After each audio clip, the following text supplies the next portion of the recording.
on aborde une deuxième partie de l'émission où l'idée est de répondre à un certain nombre de questions de nos internautes. Et il y a une question toute simple mais qui va nous permettre quand même de peut-être redescendre un petit peu en température cérébrale pour l'auditoire parce que on a des envolées lyriques et ça peut être bien de revenir sur des basiques tout simples. Une question de Rick Bourg et merci à lui qui nous remercie pour la qualité de l'intervention. Euh, Est-ce que ça a encore un sens de chercher des preuves matérielles des ovnis, par exemple des débris ou des éléments suite à un crash d'ovnis? Est-ce que Alors, dans... je vais répondre là-dessus, parce qu'on n'a pas abordé la chose fondamentale qui est l'élusivité du phénomène. D'accord? Lorsque un ovni rentre dans notre réalité en passant par l'extérieur de notre réalité, alors il y a plusieurs extérieurs possibles, hein, ça, bon, d'où le fait que le phénomène est un peu compliqué. Il vient en tout cas d'une temporalité complètement dilatée ou d'une absence totale de temps. On ne sait pas exactement, il peut y avoir plusieurs possibilités. Mais en tout cas, ce qui est certain, c'est pour lui, le temps n'est pas le même. Donc il arrive nécessairement d'une temporalité dilatée, c'est-à-dire que il arrive et en plus c'est de manière progressive, donc il est obligé avant d'arriver dans notre présent, c'est-à-dire son présent à lui, puisqu'il y a toujours un temps réel qui existe, c'est toute une ligne temporelle pour nous. Lui, il va voir c'est pas qu'il va voir, mais disons qu'il va dans sa réalité de navigation, il va voir notre futur, voilà, à un moment donné. Et il est obligé d'arriver de notre, même si il est plus ou moins obligé d'arriver de notre futur, tout simplement parce que il va créer une modification mineure à l'espace-temps. Et dans le passé, il peut pas parce que le passé trop récent est rigide et on peut pas modifier le passé récent. On peut modifier le futur immédiat. Donc lui, il va arriver dans notre futur immédiat. Et pour y arriver, il est obligé de passer par la situation d'où il vient, où il n'a pas laissé de traces, puisque il arrive de notre futur. Donc il ne peut pas laisser de traces puisque il est obligé de passer par une ligne temporelle où il n'a déjà pas laissé de traces. C'est-à-dire que lui, il vit un peu notre futur avant de vivre notre présent. Bon, c'est quelque chose de très difficile à concevoir, mais il y a quelque chose comme ça. Je l'explique tant bien que mal. Donc ça, c'est la première chose qui explique l'élusivité du phénomène. Et puis ensuite, bon ben Philippe, je me souviens plus exactement de la deuxième chose. Peut-être que tu as mieux suivi que moi par rapport à la question posée. Euh, non, j'ai pas eu suivi. Sur le fait, est-ce que ça a encore un sens de chercher, donc l'élucidité on l'a dit, mais est-ce que ça a Ah encore oui. un sens de chercher une preuve matérielle, par exemple suite à un crash d'OVNI, d'un débris, d'une technologie, d'une... Oui, ça a un sens dans la mesure où, en fait, ce que je dis en disant les ovnis ils viennent de notre futur, ils peuvent pas, et donc ils peuvent pas le changer, c'est une première approximation. En réalité, ils peuvent modifier notre espace-temps, mais légèrement. En fait, il faut comprendre que notre présent, c'est le résultat du futur. C'est-à-dire, c'est le résultat de toute la conscience collective qui a créé notre espace-temps et qui, petit à petit, est en train de s'éveiller à une nouvelle conception de la réalité. C'est dans le cadre de cet éveil à une nouvelle conception de la réalité que l'humanité s'accoutume petit à petit à l'idée que nous allons avoir des visiteurs qui vont opérer de telle manière. Mais attention, ça veut dire qu'ils viennent de l'au-delà. Donc c'est pas seulement parce que tout le monde est prêt à accepter, enfin, et encore que non. Non, parce que l'acceptation de l'existence des ovnis, déjà, ça risque de détruire les religions et de mettre un sacré chaos à la surface de la planète. Mais il y a en plus le fait qu'il faut que le phénomène ovni transporte avec lui une certaine compréhension de l'au-delà, puisqu'ils viennent de l'au-delà. Hein. Donc, vous imaginez bien qu'il faut des décennies et des décennies, je dirais même un siècle. Hein, le phénomène ovni, on a commencé à s'y sensibiliser dans les années 1940. Je veux dire, c'est pas avant 2040 que la révélation, enfin si peut-être, je sais pas, enfin, j'en sais rien, je peux pas prévoir l'avenir. Mais ce que je veux dire, il faut bien un bon siècle pour passer, pour réaliser un tel changement de paradigme qui va complètement modifier notre vision de la réalité, nous instruire sur l'au-delà, nous instruire sur nos visiteurs, faire que nous allons être intégrés peut-être dans des civilisations galactiques, je ne sais pas, enfin, etc. Ça va prendre du temps. Peut-être qu'il faudra attendre les années 2100. Hein. Alors, quelque part, je t'interromps juste, Philippe Soal, 2 secondes pour répondre à une question immédiate qui vient sur nos messagers de l'aube, comme certains les ont appelés. Élusivité, peut-être un autre mot, un synonyme pour les gens qui...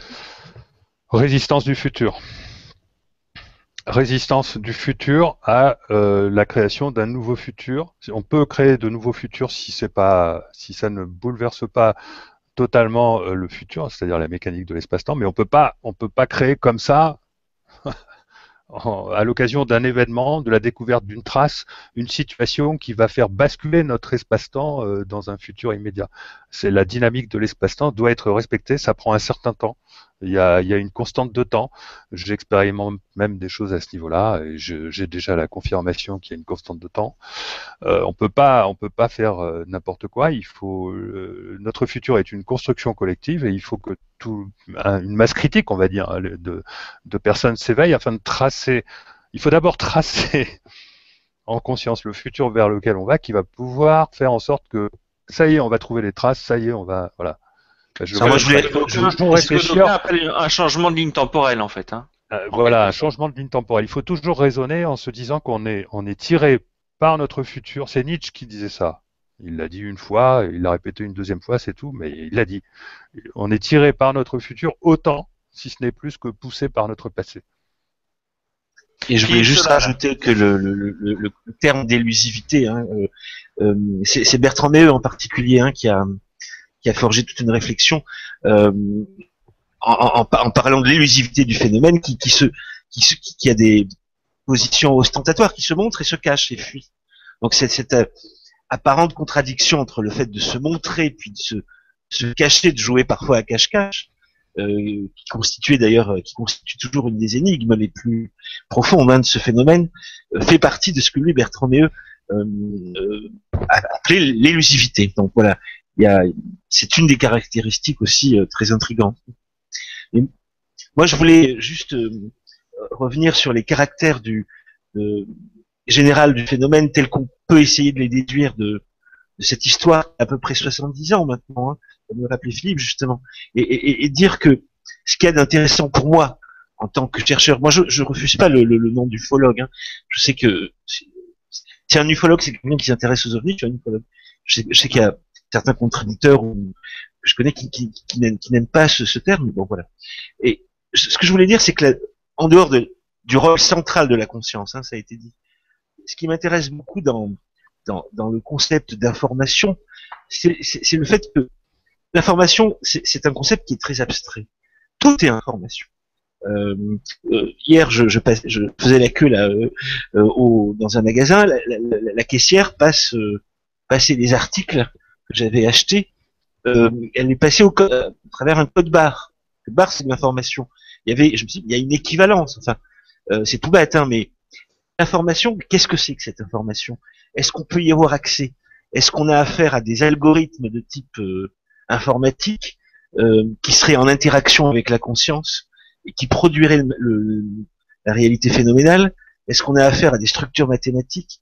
Est-ce qu'on peut atteindre ce niveau de la réalité qu'on appelle l'information? Moi, c'est ce qui m'intéresse en tant que philosophe et aussi en tant qu'ufologue. Parce que l'information, c'est ce qui manipule le mieux. Vous changez la lettre d'un mot, vous avez un autre mot. Et ce que je constate, moi, c'est que le phénomène OVNI a une extrême souplesse plastique, grande polymorphie. Voilà. Donc je fais le lien. Juste pour poser notre question au fur et à mesure de nos échanges, histoire que nos auditeurs, qui sont très nombreux et qui sont très prolixes aujourd'hui, et quelques réponses. Une question de Florence Leray, merci à elle. elle nous met en parallèle cette réflexion que nous avons sur OVNI et conscience avec la notion d'état modifié de conscience. Alors je ne sais pas si on est tous au même niveau de présence par rapport à ce sujet-là, mais effectivement dans les états modifiés de conscience, là aussi on a affaire à des rencontres. Et est-ce que dans ce contexte de rencontres de conscience, d'entité, ou entre guillemets, conscience, entité extraterrestre, finalement, est-ce qu'on a affaire à un phénomène analogue, au même phénomène, à des phénomènes parallèles entre ces états modifiés de conscience, ou ces états dits parfois chamaniques, ou de voyage, ou d'initiation, et le phénomène OVNI? Quelque part, l'OVNI ne serait-il pas le support de l'initiation du XXIe siècle? Oui. Est-ce que, Philippe, je vais te laisser la parole, Oui, mais est-ce que je peux dire un mot? Oui, vas-y. Voilà, une question effectivement qui est très très importante, parce que elle situerait le lieu théorique de réflexion sur les ovnis, non pas simplement sur l'axe horizontal de l'énergie, espace, temps, matière, c'est celui qui est investi en particulier par ce qui a été dit jusqu'à présent, mais il y aurait aussi un axe vertical, c'est-à-dire qui résonnerait sur le phénomène, pas simplement en termes d'espace-temps, énergie-matière, mais aussi en termes de niveau de conscience, ce qui effectivement complexifie davantage encore les choses, mais je pense que c'est à cette intersection-là que se situe effectivement la problématique, en fait. Voilà, je te laisse répondre. Okay. Bon, là, on rentre dans l'ésotérisme, mais moi, j'ai une porte d'entrée. C'est ma théorie neuronale de la conscience, c'est-à-dire qui consiste à dire que l'espace-temps évolue hors du temps par la conscience. L'incarnation, c'est simplement un boulot qu'on fait, qui est prévu d'avance par le soi. Bon, enfin, et donc, si on considère qu'il y a plusieurs couches et à chaque fois on pénètre dans une densité inférieure, en même temps, on a un rassemblement des consciences. C'est-à-dire que là, moi, je suis moi. Après ma mort, je suis censé réintégrer mon soi qui, lui, a plusieurs émanations dans l'espace-temps. Mais là, j'y vois un neurone, attention. Ça rejoint l'ésotérisme, mais j'y vois le fonctionnement d'un circuit neuronal. C'est-à-dire que la partie de ma conscience qui se trouve dans la couche de densité supérieure, bon, c'est la couche du moi en fait. Et après, il y a la couche du soi. Dans la suivante, c'est la couche du soi. Et ensuite, après, j'appelle ça la couche de l'esprit. Mais à chaque fois, on a une gestion hiérarchique de l'identité. C'est-à-dire qu'en fait, j'appartiens à une entité qui est celle de mon soi, qui lui-même a plusieurs moi qui existent peut-être dans le futur et sûrement dans le passé. Mais ce soi-là, il est lui-même l'une des extensions d'un esprit qui est complètement en dehors de l'espace-temps et qui, lui, peut en même temps gérer d'autres réalités que la nôtre. Bon, donc si on essaye de visualiser, je ne sais pas si Sophie a pensé à la mettre, mais bon, c'est voilà la figure 8. La figure 8, on en a une image. Et puisqu'on rentre dans l'ésotérisme, bon, Jacques Vallée m'avait dit, Philippe, ne mets pas ça dans un papier sur les ovnis, tu vas te faire, etc. Mais à un moment donné, il faut le dire, il faut arrêter les implants psychiques et compagnie. Donc, ce que j'ai décrit comme étant la couche adjacente, c'est-à-dire la couche de plus faible densité dans laquelle on entre, lorsqu'on pénètre lorsqu'on fabrique un trou dans l'espace et qu'on rejoint une zone de plus faible densité, c'est tout ça, tout simplement toutes les propriétés de ce qu'on appelle l'astral. L'astral, c'est simplement la mémoire de toute l'humanité du passé vers le futur. C'est-à-dire qu'on sort du temps et on retrouve toutes les entités qui sont restées là parce qu'on n'a pas vocation à rester là. On n'a pas vocation à rester dans l'astral, on a vocation plutôt à rejoindre la couche du soi. La couche du soi, c'est la couche des dieux, et on n'a pas vocation à rester dans la couche des dieux, c'est-à-dire au paradis, on a encore enfin ça, je vais pas rentrer là-dedans. Restons dans l'astral. L'astral contient un paquet considérable d'entités qui restent là, parce qu'ils ont vécu, ils ont eu une histoire. Il faut bien comprendre que une fois qu'on est dans l'astral, on est dans un monde, heureusement, de densité d'informations inférieures, parce qu'il y a énormément plus d'informations, puisqu'on voyage dans des dimensions supplémentaires, on voyage dans le passé, dans le futur, par la pensée, Je ne sais pas si vous imaginez. Et il est tout à fait normal qu'on rencontre euh, tout à fait de différentes sortes d'entités qu'on peut appeler extraterrestres, alors que mais la notion d'extraterrestre n'a aucun sens puisque nous sommes nous-mêmes des extraterrestres.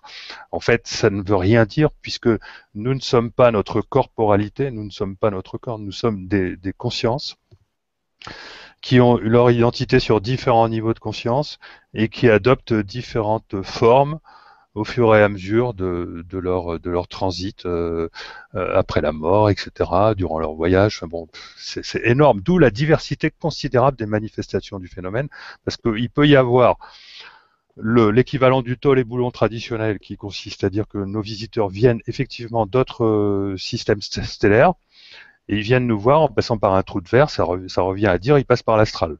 Voilà. Il peut y avoir, donc ça c'est le classique, sauf on emprunte un trou de verre. Il peut y avoir, par contre, on peut très bien avoir des visiteurs qui viennent, non pas de réalité physique, mais de réalité qu'on appelle dimensionnelle, mais qui à différents étages.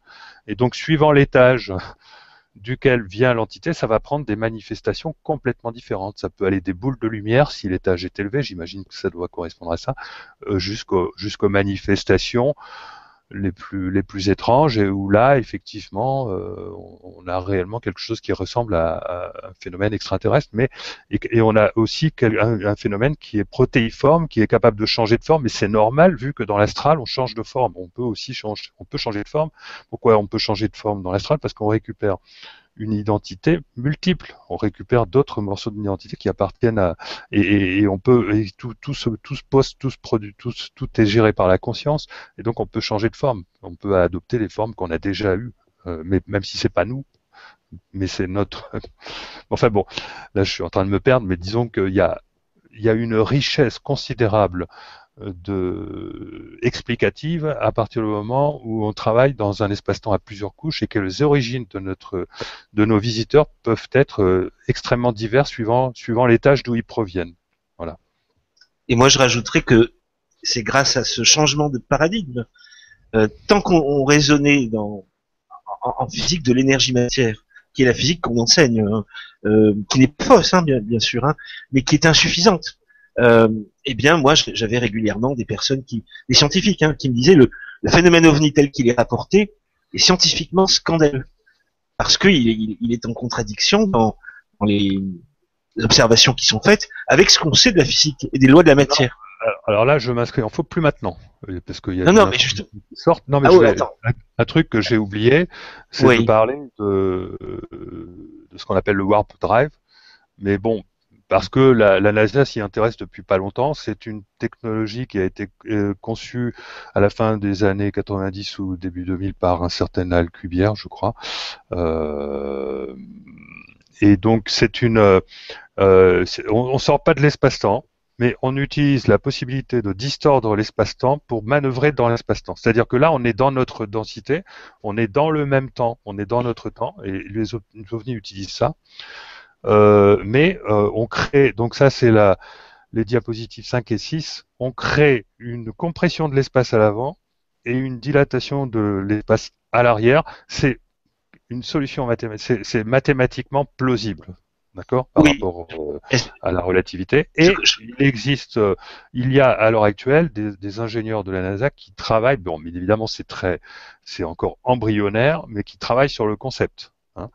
Et donc dans le but de fabriquer un vaisseau spatial qui pourrait voyager plus vite que la lumière, mais sans être en désaccord avec la relativité d'Einstein, tout simplement parce qu'en fait, à l'intérieur de sa bulle, il n'irait pas plus vite que la lumière.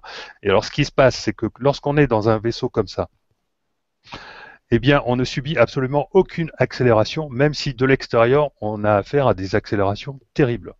Parce que tout simplement, c'est l'espace qui bouge et pas le vaisseau. C'est le vaisseau, lui, il reste fixe à l'intérieur de sa bulle et c'est la bulle qui se déplace. Et pourquoi est-ce qu'elle se déplace? Parce que c'est comme si le vaisseau est en train de tomber puisqu'il est dans un champ de gravitation qui le fait tomber devant, qu'il produit lui-même. Et comme c'est lui qui le produit, le champ de gravitation, il avance en même temps que il faut utiliser le même principe que ce warp drive pour comprendre mon histoire d'implosion de lorsque un ovni fabrique un trou de verre pour quitter l'espace-temps. C'est exactement le même phénomène, c'est-à-dire que lorsqu'on compresse l'espace à l'intérieur d'une bulle, tout se passe comme si on faisait tomber l'espace. Et donc ça la rétrécit avec le bon. Mais là, c'est plus facile à comprendre avec quelque chose qui existe, sur lequel il y a des publications. Vous pouvez trouver ça sur Internet, sur Wikipédia, etc. Donc la technologie du Warp Drive est quelque chose qui nous permet de comprendre que le phénomène ovni ne défie pas les lois physiques pour l'essentiel de ces manifestations. Il y en a d'autres par rapport auxquelles c'est pas ce que j'avais affirmé, hein, bien sûr. Hein. Voilà. Non, je sais que tu sais, Philippe, mais oui, je te dis les arguments sceptiques qui m'étaient régulièrement opposés et auxquels tu viens de répondre.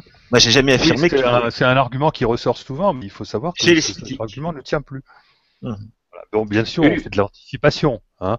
On n'a pas c'est pas parce qu'on n'a pas la technologie pour faire comme les ovnis que les ovnis n'existent pas. Mais le mouvement sceptique, ça consiste à dire ah ben non, on n'a pas la technologie, donc voilà. Enfin, c'est presque. Je fais un réductionnisme du scepticisme en disant qu'il résonne de cette manière-là. Mais moi, je peux pas supporter ça. Moi, je suis un ingénieur. Ma spécialité, c'est l'anticipation. Et ça ne me choque absolument pas de concevoir que d'ici quelques décennies, on aura la technologie pour faire ça. Et donc, quand on fait le lien avec le phénomène ovni, ça paraît absolument évident que voilà, enfin bon, c'est une évidence considérable. Une question qui va nous porter sur une autre dimension qu'on n'a pas encore abordée du rapport entre OVNI et conscience, et aussi des caractéristiques du phénomène OVNI, c'est la notion des personnes enlevées. Et sur la notion des personnes enlevées, c'est vrai que l'argument souvent présenté, c'est celui d'expériences violentes avec des extraterrestres qui se contentent pas simplement de les enlever, mais qui font des expériences sur les personnes, etc. Alors, est-ce qu'on a affaire à une notion entre guillemets malfaisante, c'est-à-dire une intervention à but entre guillemets d'expérimentation, un peu comme on s'imagine nous avec les animaux, ou est-ce qu'on a, pour vraiment ouvrir la parenthèse et puis éclairer d'une toute autre façon, ou est-ce qu'on a quelque chose qui se rapproche finalement de certains guérisseurs qu'on a au Mexique, au Brésil ou aux Philippines ou par ailleurs, avec ces expériences absolument saisissantes de guérison physique, où on voit les gens avec leurs entrailles qui sont sortis à main nue, lavés à l'eau du robinet, rangés de nouveau, et puis ça sans couture apparente ni rien du tout, mais avec des phénomènes tangibles et une sensation expérientielle pour celui qui vit ça d'une réelle opération anatomique. Donc est-ce que là aussi on n'a pas un parallèle à faire entre ce type d'expérience pour donner peut-être un autre éclairage sur cette question ô combien de fois soulevée des personnes enlevées? Qu'est-ce que vous en pensez tous les deux? Et ô combien de fois épineuse, hein. Je le dis parce que parmi les personnes que je connais qui s'intéressent au phénomène OVNI, il y a des personnes qui n'arrivent pas à admettre aussi le volet abduction. C'est-à-dire que leur ouverture d'esprit vis-à-vis de ce phénomène et leur capacité à accueillir ce qu'on en dit s'arrête avec les rencontres, ce qu'on appelle les contacts. Mais après, tout ce qui concerne les abductions, je l'ai vu, fait preuve d'un rejet intellectuel. Parce que ce sont des récits qui semblent n'entrer dans aucun des cadres avec lesquels on peut par ailleurs penser. Alors bon, moi ma position c'est qu'il y a aucune raison d'exclure, bien sûr. Au contraire, il y a beaucoup on sait, de témoignages, il y a eu des études qui ont été faites. Maintenant, quelles sont les interprétations qu'on peut donner de ces récits d'abduction, et est-ce que l'approche qu'on développe notamment dans l'ouvrage OVNI et conscience nous permet d'apporter quelques concepts nouveaux?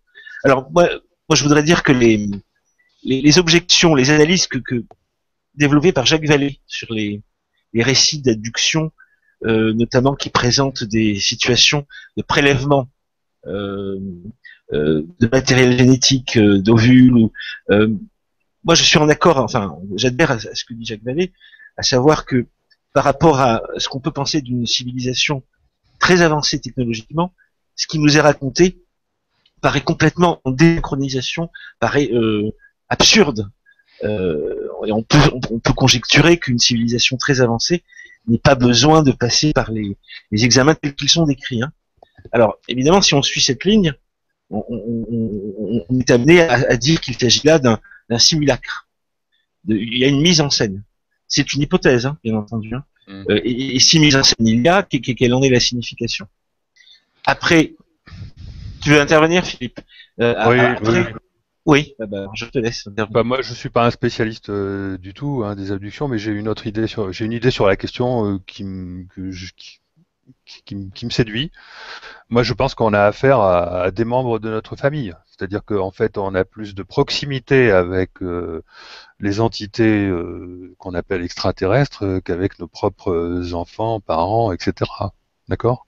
Nous sommes plus étrangers entre enfants et parents, on le voit bien, hein, et avec on a plus de proximité, c'est-à-dire que notre réel, toujours revenir à la conscience et à notre réelle nature, notre véritable nature, c'est la conscience qui se balade dans les étages de l'espace-temps. C'est pas juste cette petite vie.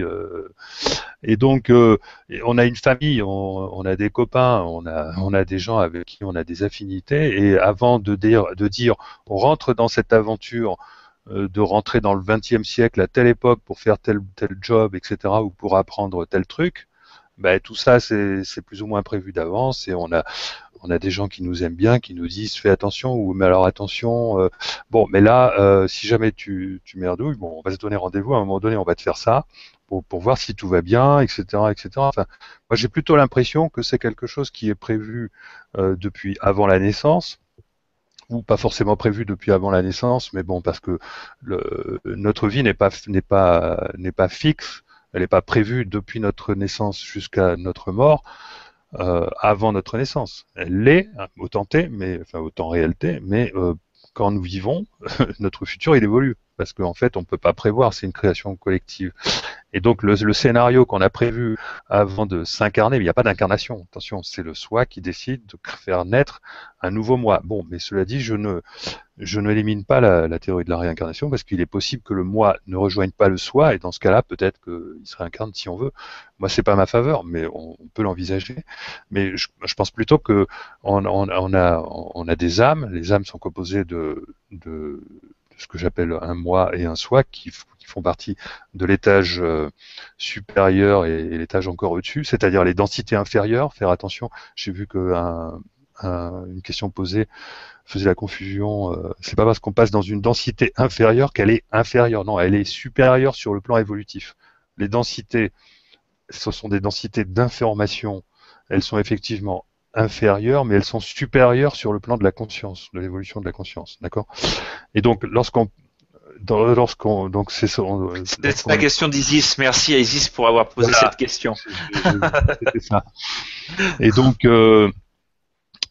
donc, notre véritable nature étant dans cet étage, c'est-à-dire que je vais pas passer dans l'étage du moi très longtemps après ma mort, je pense. Enfin, peut-être certains, il reste des siècles dans l'étage du moi. Tout dépend de leur. Et par contre, dans l'étage du soi, il est possible que je passe des millénaires. D'accord, des millénaires du temps réel, pas de notre temps à nous. C'est-à-dire que je peux très bien, mon soi, il peut très bien envoyer des émanations, c'est-à-dire décider d'aller changer l'histoire à un moment donné dans le futur, puis décider d'aller changer l'histoire à un autre moment dans le passé. Je sais que ça peut faire peur, des idées comme ça, mais à partir du moment où on considère un espace-temps flexible créé par la conscience, il faut l'envisager.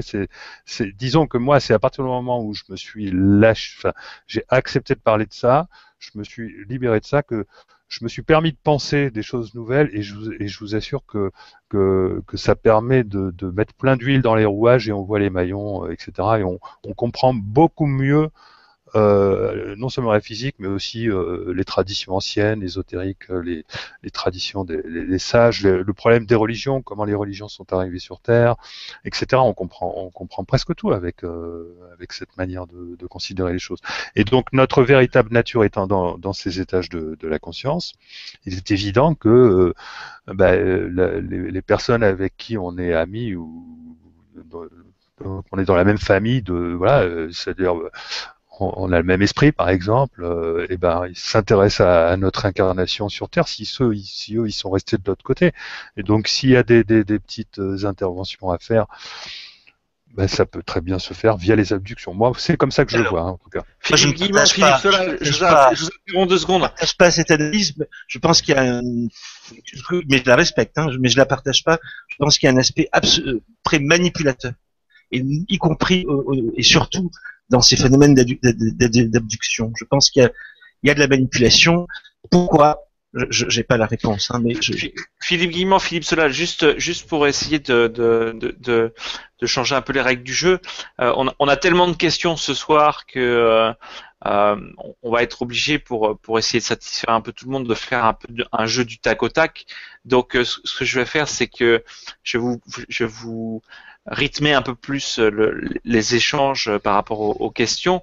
Donc je vous demanderai d'être assez court dans vos réponses pour qu'on puisse essayer de répondre un petit peu à tout le monde parce que vraiment il y a beaucoup de questions. Une question d'Agnès pour Philippe Guillemot sur la façon dont on peut évoluer un vaisseau ou ce qu'on appelle un vaisseau dans toutes les variations des vaisseaux qu'on a pu voir. Est-ce que ces vaisseaux et certains de ces vaisseaux pourraient utiliser la MHD telle que Jean-Pierre Petit en avait parlé à son époque?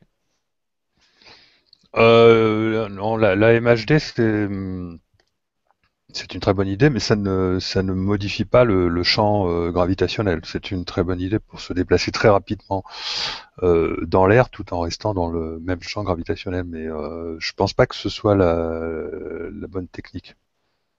D'accord. Une question de notre internaute Lepré. Concernant les ovnis, est-ce que nous ne serions pas dans le cadre d'une conscience volatile? Jacques Vallée ne parle-t-il pas de projecteurs et de projectionnistes sur le sujet? La question ne serait-elle pas au-delà du physique et de la matière? alors il y a un concept qui émerge par rapport à plusieurs contributeurs, hein, je vais faire vite, et des personnes avec qui je corresponds sur le phénomène. Je peux les citer.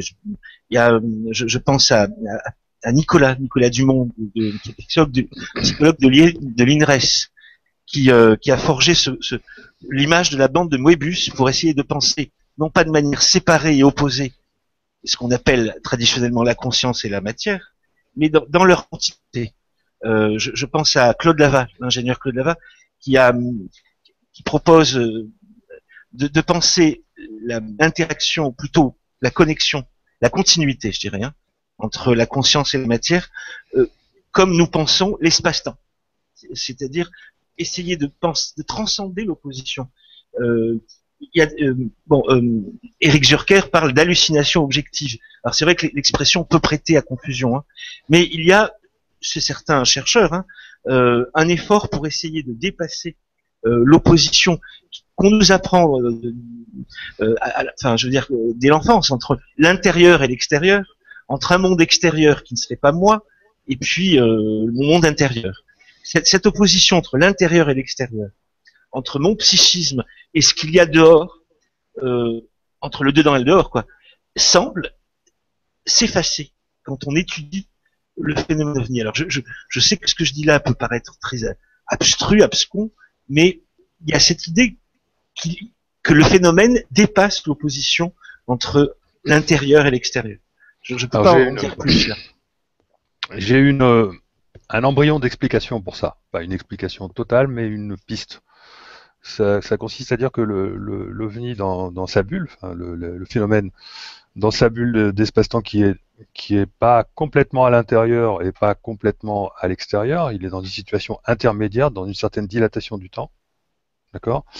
En jouant à il est dans une situation, à un certain moment donné, il est dans une situation, il est quantique, c'est-à-dire il peut être à plusieurs endroits à la fois. S'il a réussi à manipuler l'espace de manière à éviter le phénomène de décohérence, il peut se retrouver quantique, c'est-à-dire il peut même se retrouver non densifié. Il peut même rester invisible. Parce que, en fait, ce que je ne sais pas solutionner, je sais dire que lorsqu'on quitte l'espace-temps, il y a un phénomène de dédensification qui a lieu pour respecter les lois physiques, hein, donc Heisenberg et compagnie. Mais par contre, quand on re-rentre dans l'espace-temps, comment se fait la redentification? Je n'en sais rien.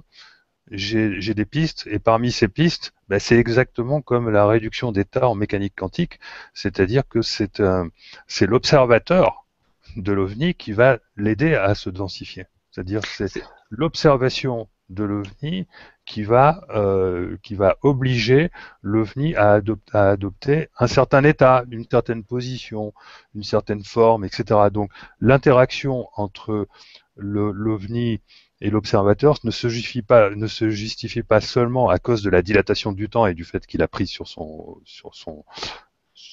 l'impact qu'il a sur son futur, mais elle se justifie également par le fait que n'étant pas complètement densifié, il est encore dans un état semi-quantique qui est susceptible de voir réduire son état par l'observateur lui-même.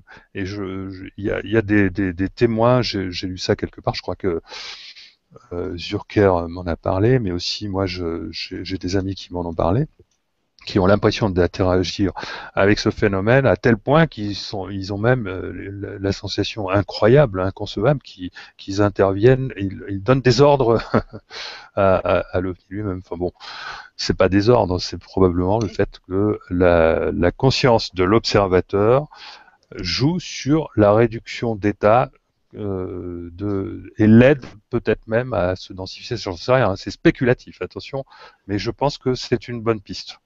Deux questions pour rebondir un petit peu sur cette réflexion autour des ovnis et de la perception que ça peut engendrer dans un contexte plus vaste. Une question de Marie qui a l'air innocente mais qui est à mon sens tout à fait intéressante par les conséquences qu'on peut y voir.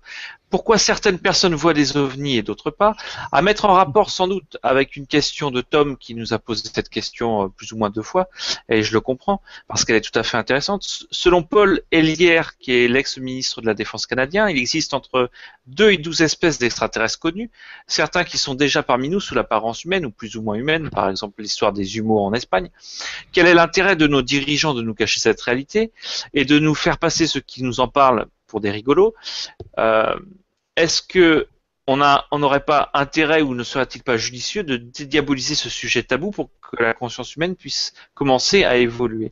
Donc, quelque part, pourquoi d'un côté des personnes privilégiées et pourquoi d'autre côté un phénomène marginalisé par des instances qui forcément ont dû engranger les témoignages même marginalisés? Alors, est-ce que je peux répondre à la première question? C'est celle du caractère apparemment sélectif des observations. Bien sûr. C'est le thème sur lequel je réfléchis en ce moment. C'est vraiment un des aspects les plus étonnants qui m'avait un peu échappé, je dois dire. Hein.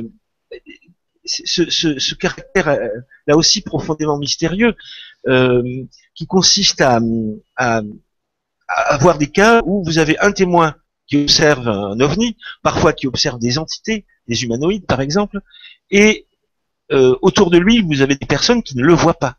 Il y a beaucoup de cas comme ça. Hein. Je pense par exemple à Pierre Monet. Il raconte qu'il était dans une station-service, et 2 hommes en costard lui apparaissent, costard-cravate, un peu à la manière Men in Black, et il a l'impression qu'il y a que lui qui le voit. Hein. En plus, il n'est pas très sûr. Il y a que lui qui voit la station-service, ces deux personnes, enfin, ces 2 humanoïdes. Vous avez beaucoup de cas comme ça. Et évidemment, l'interprétation des sceptiques consiste à dire, puisqu'il n'y a que lui qui voit ces extraterrestres ou ces personnages, ça prouve bien qu'il est dans un délire et qu'il hallucine et que c'est pas sérieux, sinon vous le verrez. Mais il y a une autre manière de voir les choses qui consiste à dire que le phénomène est capable d'apparaître de manière sélective, c'est-à-dire de choisir le témoin qu'il veut en fait. Hein. Autrement dit, si on suit cette ligne d'interprétation, le témoin n'est jamais témoin par hasard. Il est choisi. En tout cas, en ce qui concerne les rencontres rapprochées, ça me paraît un point très très intéressant et très fascinant. Comment on peut penser dans le champ de notre perception un contact sélectif? Moi, il me semble, très modestement, hein, il me semble qu'on a là un argument qui va tout à fait dans le sens des thèses générales de l'ouvrage OVNI et Conscience, et qui consiste à penser la relation à ceux qui se manifestent ainsi sous la forme d'une connexion. Moi, j'irais même plus loin, d'un transfert d'informations. Parce que ce qui me frappe, et j'en termine, hein, c'est que beaucoup de contactés, encore une fois, je pense à Pierre Monet, mais pas uniquement, disent que dans le contact qu'ils ont avec les entités qu'ils voient, il y a toujours un moment où on leur transmet beaucoup d'informations, de connaissances qu'ils n'arrivent même pas à capter dans leur conscience est incapable de les saisir, tellement il y a de l'information. Il y a toujours cette phase-là. Donc, transfert d'informations. Et cette idée-là serait très cohérente avec le modèle qu'a proposé Philippe. Le modèle selon lequel nous serions tous comme des neurones câblés à l'intérieur d'un gigantesque cerveau. Philippe, là je te sers le plateau, hein, mais il me semble que ça va dans ce sens-là. Voilà. Oui, oui, de toute façon, il y a déjà un transfert d'informations du moi vers entre le moi et le soi. Hein, donc, alors, je ne sais pas. Bon, Penrose propose une explication par le biais des microtubules. Je suis pas absolument persuadé que c'est la meilleure. J'en sais rien, mais il y en a pas d'autres apparemment. En tout cas, elle a le mérite d'exister. Puis Penrose, il a le mérite d'être un des plus grands physiciens et mathématiciens du monde, quand même. Donc et son idée de la conscience reliée à la nature quanto-gravitationnelle de l'espace, dans la logique de Montbéliard, enfin je fais un raccourci là, moi je suis complètement en phase avec lui, c'est-à-dire que la conscience est de nature quanto-gravitationnelle, c'est-à-dire elle correspond aux vibrations de l'espace. Voilà. Et donc pour en venir, et donc voilà, c'est par l'intermédiaire de ce transfert d'informations entre les couches, il est de nature quanto-vibratoire, d'accord. Et il n'y a pas de raison qu'effectivement il puisse pas avoir lieu entre une personne et non pas son soi, mais quelqu'un qui vient de l'extérieur, puisqu'il peut très bien venir justement de la couche du soi notamment, et il n'y a pas de raison, au contraire, il s'en rapproche. Donc je vois pas pourquoi ça pourrait pas fonctionner, même encore mieux. Hein, je veux dire, à la limite, des amis du soi viennent voir le petit moi là qui est un peu paumé, justement pour permettre au moi de retomber sur une ligne temporelle où il va s'éveiller. D'ailleurs, ça crée le phénomène ovni génère souvent un éveil chez les témoins. Hein, donc c'est même sa première c'est la première caractéristique du phénomène ovni, c'est de générer un éveil chez les témoins. Donc, je suis tout à fait d'accord avec toi, Philippe, sur ce transfert d'informations. Je rajouterais juste que ma piste de tout à l'heure, c'est-à-dire que les ovnis, déjà, ils peuvent rester invisibles s'ils restent dans une situation intermédiaire non densifiée. Ils viennent d'une couche non densifiée. Moi, je sais pas, j'ai pas résolu, je sais pas à quel moment ils se densifient et je sais pas comment est-ce qu'ils font pour se densifier. Et je pense que là-dedans, il y a un aspect énergétique que je vois pas d'où vient, parce qu'il faut quand même de l'énergie, il faut de l'information pour se densifier. Cette information, c'est une énergie. Mais il y a un aspect qualitatif qui peut très bien requérir la conscience d'observateur. Et l'OVNI, il a peut-être, justement, il a besoin de maîtriser sa densification, donc il a besoin d'entrer en relation avec des consciences d'observateurs bien ciblées. Et donc, il va être vu par personne, sauf celui-là, en l'occurrence. Après, une fois qu'il est densifié, normalement, il devrait pouvoir être vu par d'autres. Mais c'est peut-être à ce moment-là qu'il décide de s'en aller, justement parce qu'il a fait son boulot par rapport à ce qu'il voulait faire par rapport aux témoins. Alors, une question qui va nous amener sur un sujet qu'on a commencé à aborder un petit peu avec les adductions, pardon. Donc la question fondamentale, c'est est-ce que l'OVNI est de nature bienfaisante, entre guillemets. Bon, c'est une généralisation parce qu'on a bien vu, c'est ce que vous nous dites, Philippe Guillemant, c'est qu'il y a une variation incroyable de visiteurs possibles, potentiels et d'organisation de ces visiteurs. Donc, mais est-ce que quelque part on a une activité bienfaisante vis-à-vis de l'humanité? Est-ce que on a des gens qui utilisent des leurres simplement à titre de camouflage ou d'invisibilité, par exemple leurres qui peuvent être puisées, comme le dit notre auditeur Lepré dans le folklore? Est-ce que ces leurres sont là dans un but de nous induire en erreur sur sa véritable réalité, ou est-ce que c'est une structure protéiforme du phénomène OVNI qui est, comment est-ce qu'on peut dire, presque une conséquence du mode de transport tel qu'on l'a décrit jusqu'à présent? Moi, je crois qu'il y a 3 réponses possibles, et j'y ai réfléchi tour à tour. Hein. La réponse qui me paraissait à moi, en tant que chercheur, hein, sur ce phénomène qui me paraissait évidente, et que d'ailleurs j'ai exprimé dans un texte que le site OVNI Direct m'avait permis de publier. J'affirmais que, à mon sens, ces intelligences qui sont derrière le phénomène OVNI œuvrent pour notre élévation spirituelle et morale. J'ai vu la réaction de certains contributeurs à l'ouvrage, de l'ouvrage, à cette affirmation, que j'ai trouvé après coup assez pertinente. Hein. Est-ce qu'on est si sûr que cela de la, comment dirais-je, de la volonté d'ascension spirituelle des intelligences qui se manifestent vis-à-vis de l'humanité? Après tout, les historiens de l'histoire de l'ufologie pourraient très bien citer des cas célèbres où ce qui se manifeste n'a pas l'air si bienveillant que ça. Le cas le plus célèbre, me semble-t-il, hein, c'est le cas de Kolarech, où ce qui a été rapporté est rien moins que bienveillant. Enfin, ce sont des observations qui ont donné lieu à des choses assez désagréables, on va dire.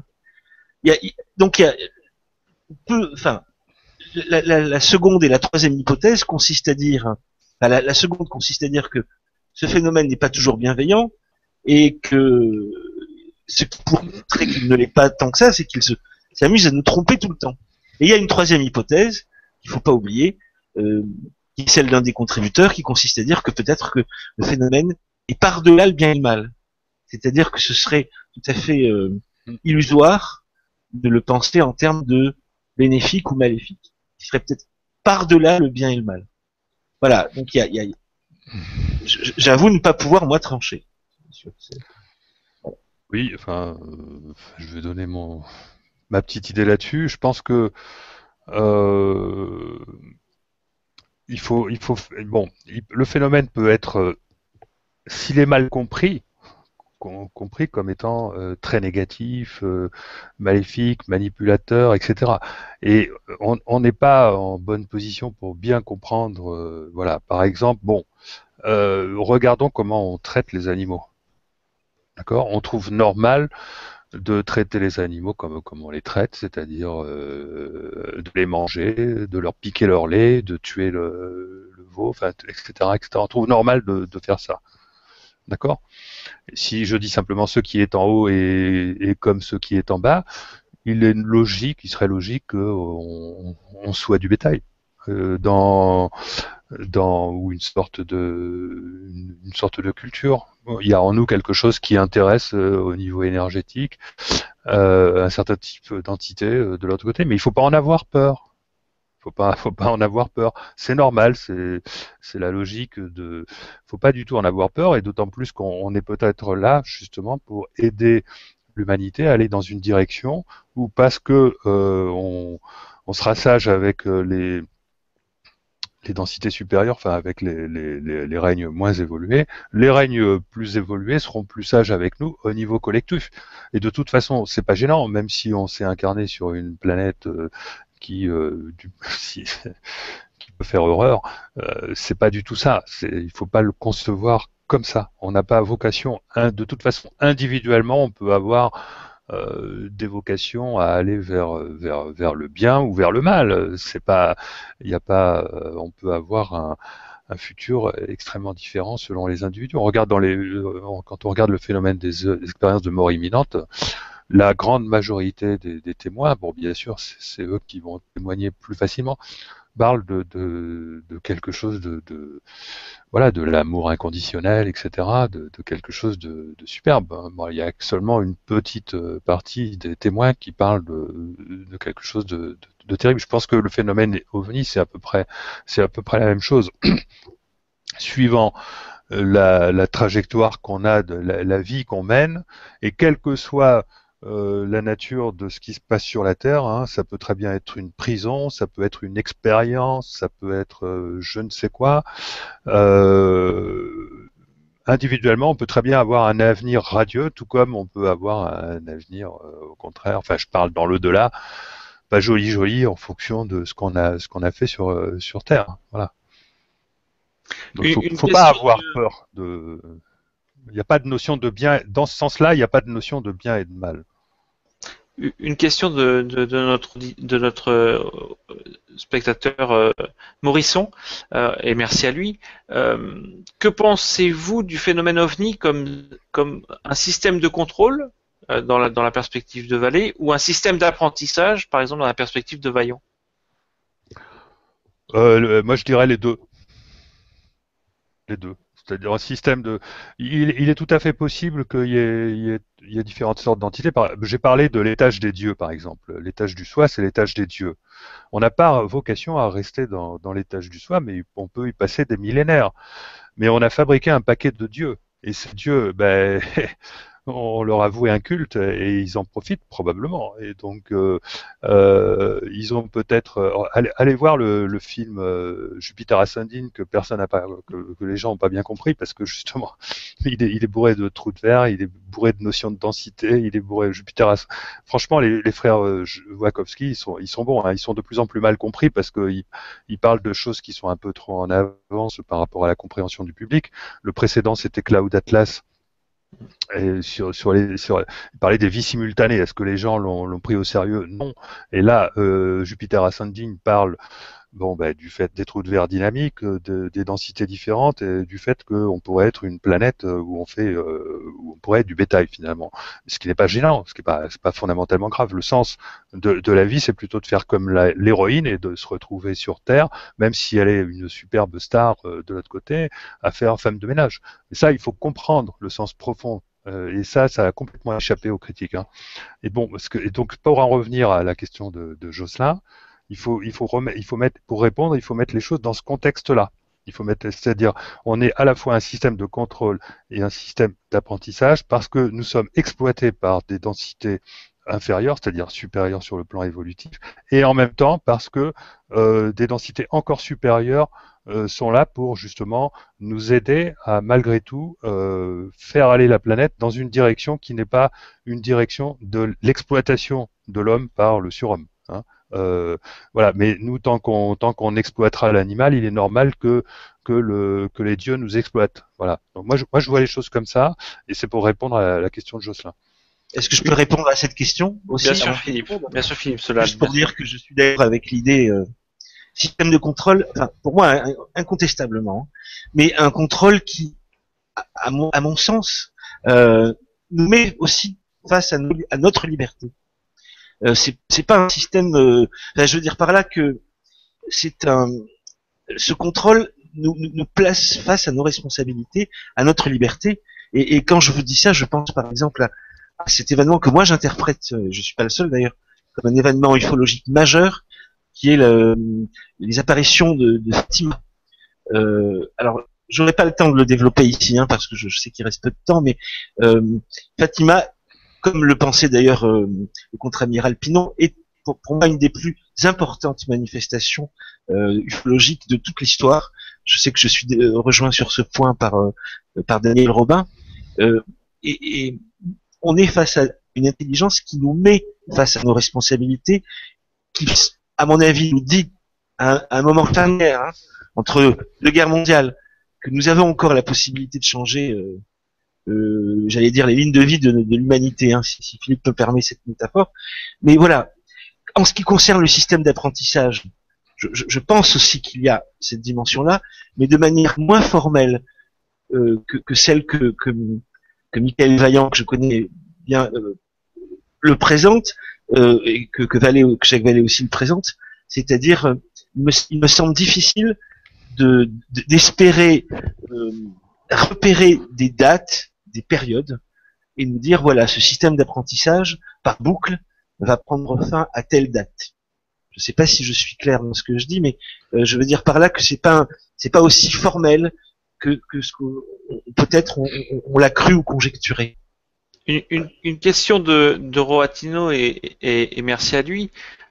Pour revenir un petit peu sur ces réflexions qu'on a toujours entre dimensions de densité différentes et représentation de ces dimensions, est-ce que les ovnis peuvent être créés ou peuvent être le résultat de créations holographiques insérées dans notre réalité par d'autres entités? Philippe? Toute notre réalité est déjà une création holographique de la conscience collective. déjà. Alors peut-être que effectivement, localement, on peut arriver à faire une sous-création, mais bon, ça me semble pas compatible avec, c'est-à-dire que c'est séduisant comme idée, mais par rapport à la physique, moi, je vois pas comment. Hein. C'est-à-dire que faut faire attention là parce qu'on n'est plus dans la physique. Hein. On est dans l'analogie. Et je vois pas comment. Bon, même si les hologrammes existent, mais ce que je veux dire, c'est que pour coller à la physique, je serais plus séduit par la notion de dédensification que par la notion de création d'hologrammes, sachant que je n'ai pas non plus une totale réponse à la manière dont ça passerait par la dédensification, c'est-à-dire en fait il y a une interaction nécessaire avec l'observateur, ok, mais il y a une entrée énergétique que je ne situe pas bien. Pour aller toujours dans ce sens, Philippe Solal, et vous pourrez rebondir sur la double question qui vient par la suite. Merci à Gilles Vessière et à Jean-Marc pour cette double question que je rapproche. Toujours dans cette réflexion entre holographie, pensée, densification inférieure et peut-être quelque chose qui prend la forme soit de conscience pour ceux qui sont plus dans le monde de la conscience, comme ça a été le cas d'un certain nombre de structures, je dirais ancestrales, soit de technologie, parce que l'homme est devenu de plus en plus technologique avec le temps qui vient. Un vieux sage kurde a dit dans les années 60 qu'il n'y aurait plus de prophètes, car la sagesse qui jusqu'ici se véhiculait via les sages, les prophètes et les envoyés, s'exprimera prochainement via la technologie lorsque celle-ci sera sensible pour cela. Est-ce que nous y sommes? Et la question de Jean-Marc qui rejoint un petit peu tout cela, le futur idéal serait-il une évolution de conscience de l'humanité, c'est-à-dire que nous puissions utiliser nos capacités cérébrales à plus de 10% actuelles, un peu comme dans le film Lucide de Luc Besson? Alors, en ce qui concerne la première question, il n'y aura plus de prophètes parce qu'il y aura de la technologie, hein, c'est ça? Voilà, les prophètes seraient remplacés, la sagesse serait véhiculée par la technologie, parce qu'effectivement, nous sommes plus technologiques aujourd'hui, et cette sagesse était véhiculée anciennement plutôt par des prophètes ou des sages ou des traditions. Oui. Moi, c'est diamétralement l'opposé de ce que je pense. Je crois que Philippe aussi. Hein. Oui, ça c'est le point de vue transhumaniste. Mais il faut bien comprendre que les prophètes, Jésus, Bouddha et compagnie, ils vivent encore. D'accord? Ils sont toujours là. Ils sont dans la. Je sais pas s'ils sont dans la densité du soi ou dans celle de l'esprit ou je ne sais quoi. J'en sais rien. Probablement, en tout cas, ils ont certainement dans l'étage du soi, il y a, c'est bien sûr qu'ils ont des correspondants qui sont toujours là, qui ont évolué eux-mêmes. Ils ont la technologie. Ils ont donc il y a une identité entre le phénomène ovni et les religions quelque part. Il y a un point. Il y a une reliance entre les religions. D'ailleurs, elles ont été implantées sur Terre pour nous aider à comprendre la connexion. À l'époque, ça passait par. Bon, on trouve ça con les religions aujourd'hui, c'est normal parce qu'on a évolué.